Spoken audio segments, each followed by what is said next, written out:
Përmbledhja e ngjarjeve kryesore të ditës në Radio 7.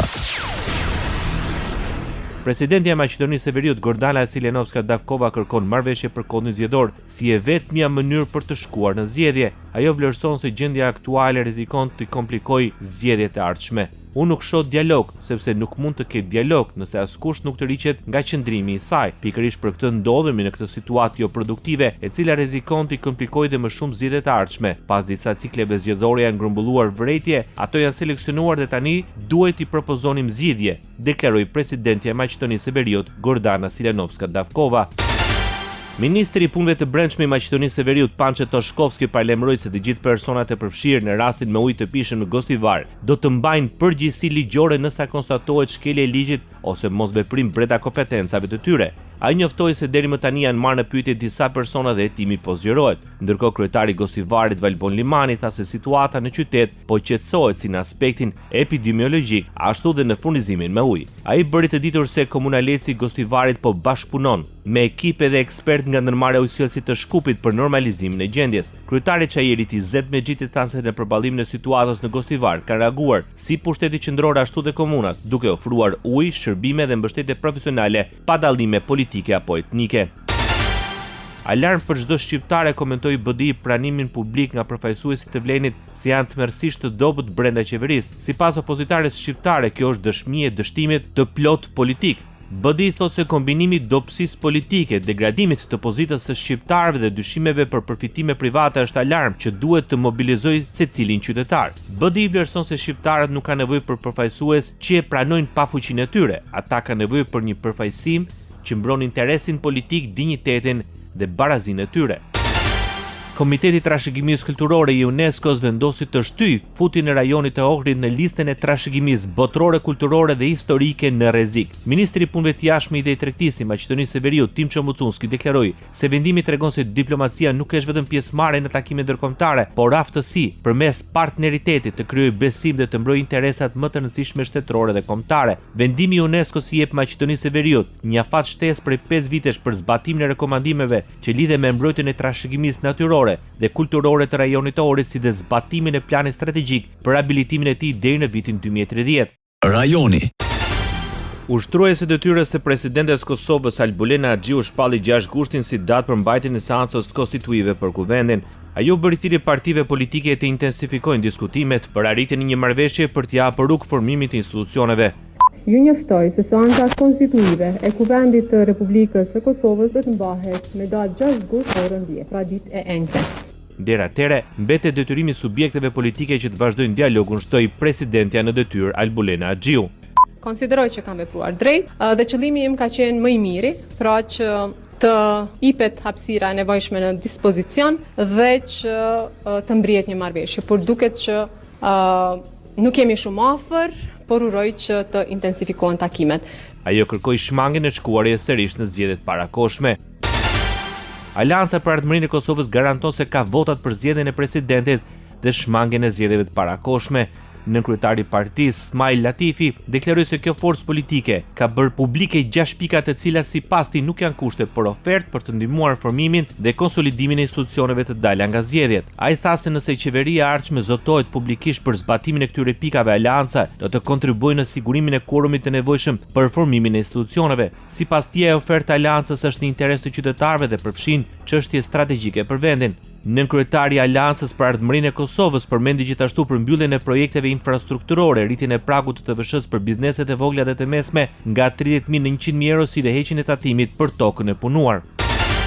Komiteti i Trashëgimisë Kulturore i UNESCO-s vendosi të shtyjë futin e rajonit të Ohrid në listën e trashëgimisë botërore, kulturore dhe historike në rrezik. Ministri i Punëve të Jashtme dhe i Tregtisë i Maqedonisë së Veriut Timço Mucunski deklaroi se vendimi tregon se diplomacia nuk është vetëm pjesëmarrje në takime ndërkombëtare, por aftësi përmes partneritetit të krijojë besim dhe të mbrojë interesat më të rëndësishme shtetërore dhe kombëtare. Vendimi i UNESCO-s i jep Maqedonisë së Veriut një afat shtesë prej 5 vitesh për zbatimin e rekomandimeve që lidhen me mbrojtjen e trashëgimisë natyrore dhe kulturore të rajonit të Ohrit, si dhe zbatimin e planit strategjik për riabilitimin e tij deri në vitin 2030.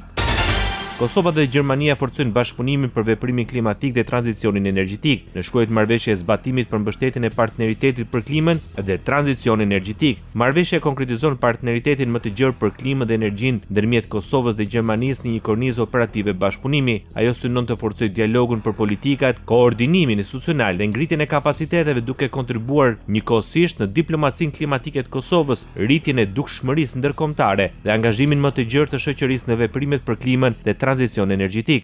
Radio 7, zëri pozitiv i qytetit. Kryeministri i Shqipërisë Edi Rama në mbledhjen e grupit parlamentar të Partisë Socialiste ia faturoi arrogancës administratë dhe mungesës së empatisë protestën para kryeministrisë. Sipas shefit të qeverisë fitoreja e 83 mandateve të 11 maj 2025 e sjell qeverinë përpara pranimit të vështirë se faktet nuk dëgjohen sepse jepen me arrogancë dhe pa empati. Prandaj sot përballemi me një popull që nuk e mat më Shqipërinë me mungesat e saj, po me pritshmëritë e veta.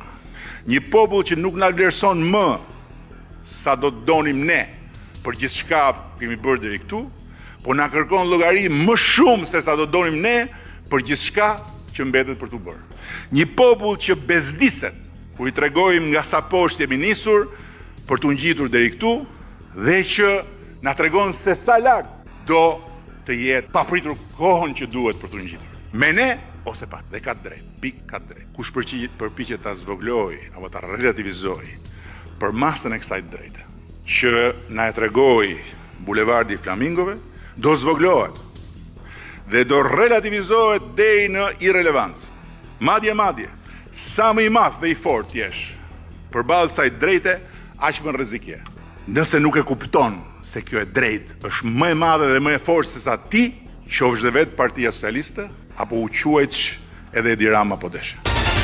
Kryetari i Kuvendit i Shqipërisë Niko Peleshi premton transparencë në rritje për mbarvajtjen e punës së legjislativit, për këtë i premtoi dhe përfshirjen e inteligjencës artificiale. Sipas Peleshit, nëpërmjet inteligjencës platforma mundson kërkim dhe analizimin e përmbajtjes bazuar në kontekstin e diskutimeve parlamentare, duke vendosur standarde të reja. Sistemi synohet të jetë funksional gjatë sesionit të ardhshëm.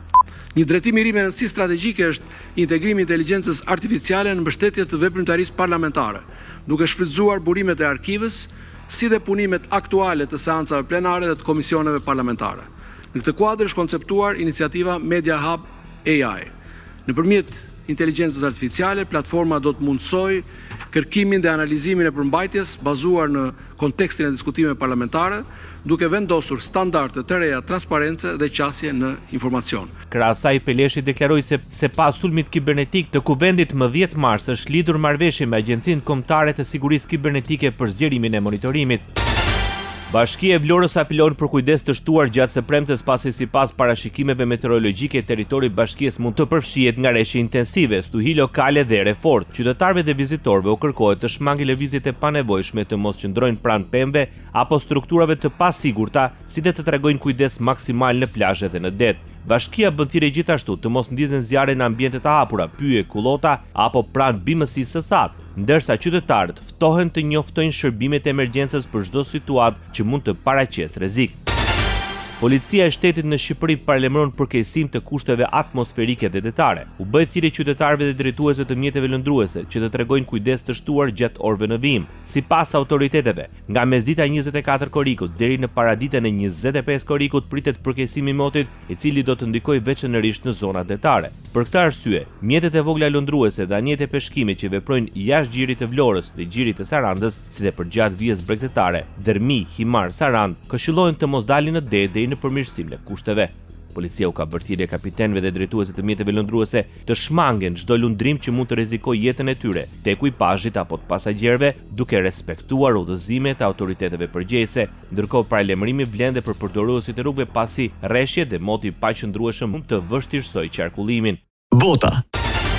Shefja e politikës jashtme të Bashkimit Evropian Kaja Kallas kundërshtoi vendosjen e tarifave të reja nga administrata e presidentit Donald Trump. Sipas saj, pretendimet për mbrojtje të pamjaftueshme të drejtave të punëtorëve janë plotësisht të pabazuara. The argumentation behind that it's forced labor, sorry, but you can't say that for European Union. If you compare our labor laws to the ones of United States, we have people have paid vacations, we have very good conditions, labor conditions for our employees. So it's not really grounded. Nuk mund ta thuash këtë për Bashkimin Evropian nëse krahason legjislacionin ton me të punës në Shtetet e Bashkuara të Amerikës, ne kemi pushime të paguara dhe kushte shumë të mira pune. Akuzat të tilla janë të pabaza, tha Kaja Kallas për Reuters në samitin e mbajtur në Manila. SBA kanë vendosur tarifa prej 10 deri në 12.5% për mallrat nga 60 partner tregtar përfshir Bashkimin Evropian, duke filluar nga sot me arsyetimin se disa vende nuk po e zbatojnë ndalimin e punës së detyruar në mënyrë të rrept. Shtetet e Bashkuara vendosën tarifa të reja ndaj 60 partnerëve të tyre kryesor tregtar, duke argumentuar se shumë prej tyre nuk kanë ndërmarrë masa të mjaftueshme për të parandaluar importin e mallrave të prodhuara me punë të detyruar. Tarifat që variojnë nga 10 deri në 12.5% hynë në fuqi këtë të premte dhe prekin vende që përfaqësojnë rreth 99.4% të importave amerikane, përfshir Bashkimin Evropian, Kinën, Mbretërinë e Bashkuar, Kanadan, Japoninë dhe Indinë. Administrata e presidentit Trump e justifikon vendimin si pjesë të politikës së saj për mbrojtjen e të drejtave të punëtorëve dhe luftën kundër praktikave të padrejta tregtare. Ndoqët edicionin informativ të lajmeve në Radio 7, zëri pozitiv i qytetit.